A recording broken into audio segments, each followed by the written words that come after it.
Salve progressistas, eu sou o Clayson. Este canal vai completar agora em novembro 4 anos. 4 anos, meu irmão. Não é brincadeira não. A gente vai ter que fazer alguma coisa aqui. Estou elaborando alguma coisa bacana.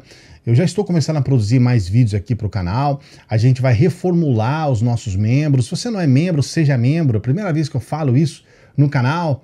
A gente já está aberto aqui para o nosso clube de membros e vamos ter uma reformulação que vai ser show. Já estou preparando aí novidades nesse sentido. Nós temos o nosso Apoia-se. Sim, senhoras e senhores, nós temos Apoia-se.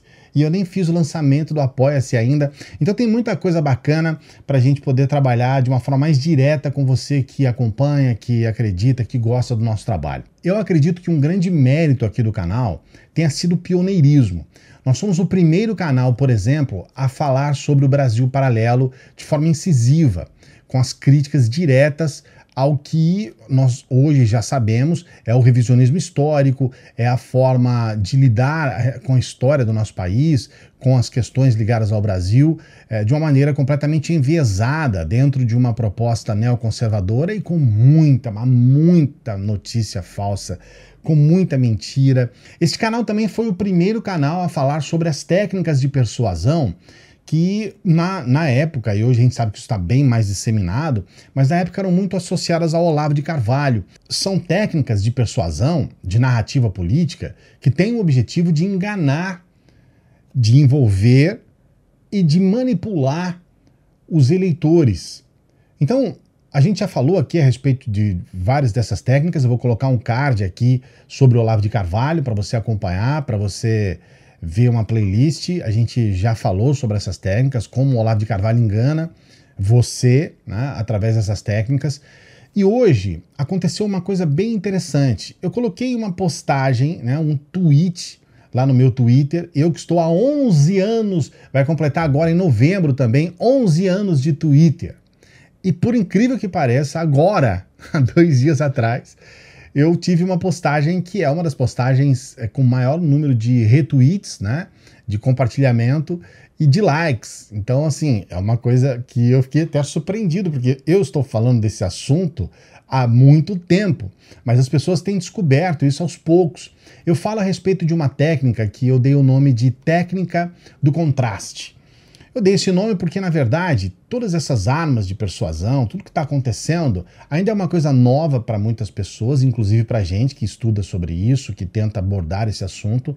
É uma novidade para todo mundo, mas elas existem. As técnicas estão aí, fartamente utilizadas. Eu acredito que até quem está envolvido nesse contexto não sabe que isso é uma técnica, que isso é uma forma de persuasão. É claro que aqueles que são os agentes principais, o próprio Olavo de Carvalho, tem toda a consciência do que ele está falando e do que ele está fazendo. Ele sabe instrumentalizar a coisa, assim, muito bem.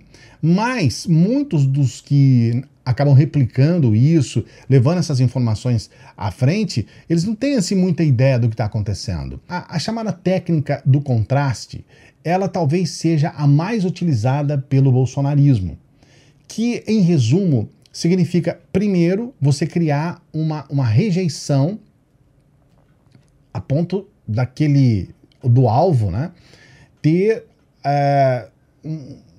a pessoa cria até um sentimento ruim quando ouve falar. Tem muita gente que você falar, por exemplo, PT para a pessoa tem uma síncope, né? A pessoa tem um espasmo, né?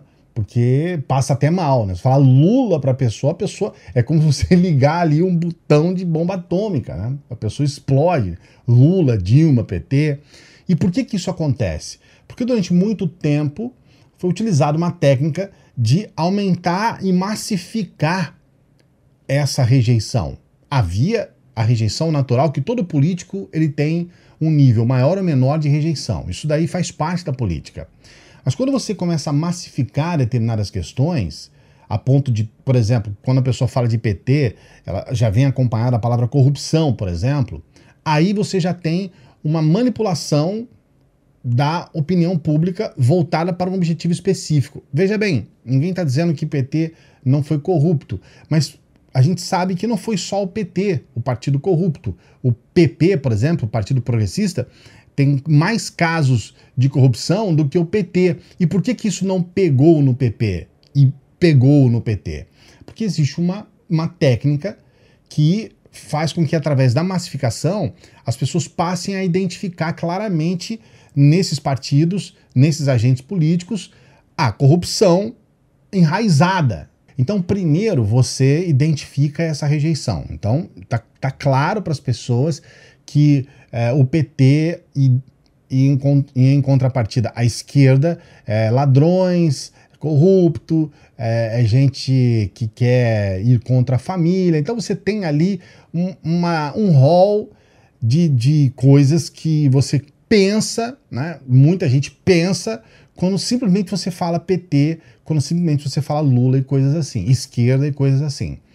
E aí, aonde que está o segredo dessa técnica do contraste? Você oferece um antídoto. Você oferece a essa pessoa que já está praticamente, vamos dizer, com a cabeça feita, você oferece para ela um antídoto. Fala, olha, para todos esses problemas de corrupção, enfim, essas questões ligadas à sexualidade e tudo mais, para tudo isso tem um antídoto. E esse antídoto é Jair Messias Bolsonaro. Então, o voto em Bolsonaro é, na verdade, uma resposta a todos esses problemas causados pelo PT, pelo Lula, pela esquerda. Então, quando você consegue fazer valer esse discurso, acabou, tá resolvido o teu problema. O Bolsonaro não fez campanha com debate de proposta política. A campanha dele foi exatamente no sentido de colocar um antídoto para tudo aquilo que já estava cristalizado, que é a aversão, que é a rejeição ao PT, ao Lula e às esquerdas. Então só precisou falar, olha gente, tá vendo todos esses problemas aí? Bolsonaro é o antídoto. Bolsonaro é a resposta. Então se você votar no Bolsonaro, imediatamente você está colocando um voto de protesto a toda a corrupção generalizada, a todos os problemas que a esquerda nos traz. E paralelo a isso, você também está, além desse voto de protesto, você também está eliminando o inimigo. Nesse tweet que eu falei para você, que é um dos mais bombados lá do meu perfil, eu cito o exemplo do Mamãe Falei, que é um exemplo em que ele coloca um contraste entre ele e o Boulos e alguns outros agentes da esquerda. Então, ele é cirúrgico, ele sabe que o Boulos tem uma rejeição, ele sabe que quem tem essa rejeição ao Boulos, notariamente, é o, vamos colocar neoconservador, mas vamos colocar lá o conservador liberal, vamos colocar assim, né? Votar no Mamãe Falei é uma resposta, mesmo que, assim como o Bolsonaro, em termos de propostas políticas, é uma nulidade.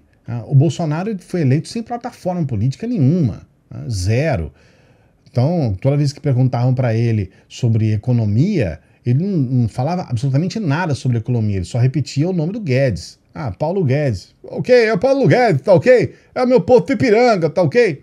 Então, ele não precisava, ele não apresentou nenhuma proposta na economia. E nem mesmo o próprio Paulo Guedes foi tão claro em relação a isso. Falava aqui, uma coisa aqui, outra ali, mas tudo com, sabe, com muito subterfúgio, tudo querendo colocar as coisas de maneira, sabe, muito genérica. E assim está acontecendo no nosso país. A gente, hoje, parte do eleitorado vota com o fígado, vota porque tem raiva de algum espectro político específico, de algum grupo político específico, vota porque não gosta de determinado grupo, e aí fala, não, como eu não gosto desse grupo, eu vou votar nesse aqui, porque esse aqui é uma resposta a esse grupo. Eu tenho aqui um livro que eu considero interessante, chama As Armas da Persuasão. Esse livro aqui é esse livro já deve ter uns 10 anos já, mas ele foi um dos primeiros livros, ele é escrito por um psicólogo. Muitos, isso aqui eu não sei qual é a edição aqui no Brasil, mas é um livro que já vendeu 2 milhões de cópias. Então, quando se falava em técnica de persuasão, Normalmente, as pessoas associavam isso a campanhas de marketing, né? Era mais associado à publicidade. E nesse livro, esse psicólogo já começa a falar um pouco sobre política e sobre como você acaba entrando e criando determinadas alternativas dentro das chamadas armas de persuasão. E esse livro me ajudou muito a entender e a poder adaptar, digamos, essas técnicas ao que está acontecendo aqui no Brasil e as ações desse grupo bolsonarista, do próprio Olavo de Carvalho. E uma coisa que eu considero fundamental para você entender neste vídeo de hoje é que essas técnicas elas ainda estão assim a todo vapor. De uma maneira bem objetiva, dizendo para você, o brasileiro ainda não sabe que está sendo enganado. O brasileiro ainda não sabe que esse tipo de comportamento não tem absolutamente nada a ver com política. Porque nós estamos abrindo mão do principal, que é a discussão, o debate sobre os problemas do país, que seja somente no período eleitoral, mas a gente tem que ter um período para que a gente possa debater e falar sobre os problemas políticos que a gente está vivendo, seja no país, no estado, na nossa cidade. E isso sempre foi, digamos, uma forma tradicional política de falar a respeito do que é o futuro do país. Como a gente está agora com esse pendor a votar e a apoiar candidatos que estão fora do chamado establishment, debater sobre problemas de um povo, né, seja de uma cidade, agora estamos com as eleições municipais, então debater sobre os problemas da cidade ficou uma coisa secundária. As pessoas, de certa forma, têm um pensamento de que não vai mudar tanto, não tem tanta coisa assim para fazer, então vamos votar nesse cara que pelo menos ele não é esquerdista. Então, sabe, é um pensamento que é uma armadilha que não tem tamanho. Porque para as pessoas hoje que são mal intencionadas, e muitos daqueles que bebem desta fonte, que utilizam esse tipo de narrativa, é simples. Basta você falar aquilo que esse eleitorado que vota com o fígado queira ouvir. Se você fizer um discurso anti-esquerda, a favor da família tradicional, condenando determinados comportamentos e falando a respeito de determinados assuntos que na verdade são música para o ouvido desse eleitorado, cara, você vai ter voto. Você vai ter voto e ponto final. E aí você pega um cargo como, por exemplo, o prefeito, o presidente, que são cargos executivos, que ali o que conta é a gestão, ali o que conta é o conhecimento dele para trazer soluções do que fazer com o nosso dinheiro. Esse tipo de discurso de comportamento é algo completamente vazio, não diz respeito a nada. Porque o cara pode ser um ateu, se ele for um bom gestor, ele vai fazer um enorme trabalho, um trabalho extremamente útil para a população.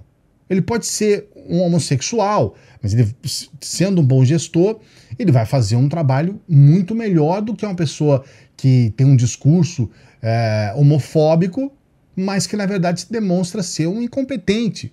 A gente está vendo isso com o Bolsonaro, um sujeito que não governa. E é um sujeito que não pode governar mesmo, porque a proposta dele não é essa. Ele não tem uma proposta de governar, ele não tem uma proposta de governança. Como mudar isso? Eu acredito que o primeiro passo é a gente começar a perguntar o que esses políticos que estão se candidatando têm a oferecer para a coletividade. Quais são as suas propostas para melhorar a cidade, cara? Fala aí. O que você pretende realmente fazer de objetivo? O que você pensa a respeito disso? Eu gostaria que você falasse aqui pra gente. Coloque seu comentário aqui. Não se esqueça de dar o joinha no nosso vídeo e se inscrever no canal. E acione o nosso sininho progressista aí. Acione esse sininho, porque infelizmente os vídeos aqui no canal são desmonetizados e acabam não chegando até você, tá bom? Eu te encontro numa próxima. Obrigado.